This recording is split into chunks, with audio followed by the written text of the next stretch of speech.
আমরা যে মানুষ, আমরা আমাদের শরীরের ব্যাপারে সম্বন্ধে অবগত। কোথায় একটা পিঁপড়ে কাটলো, কোথায় কি একটা থাপ্পড় দিল, এটা আমি জানি বা জানতে পারি।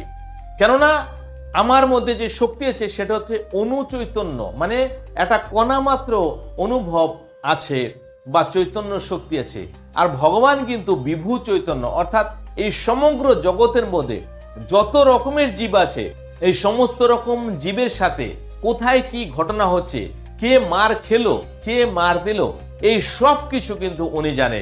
অর্থাৎ ভুল করেও আপনি ভাববেন না যে ভগবান দেখছে না বা ভগবান টের পাচ্ছে না বা ভগবান আপনাকে ফল দেবে না। সব কিছুরই ফল হবে। আপনি যদি আমার কথা বুঝতে পারেন তাহলে আজকে থেকে শুধরে যান এবং কৃষ্ণ নাম করুন। কৃষ্ণ নাম করতে করতে করতে করতে করতে করতে আপনি ভগবত তত্ত্বের মধ্যে আসবেন এবং আপনার সমস্ত ইন্দ্রিয় কন্ট্রোল হবে।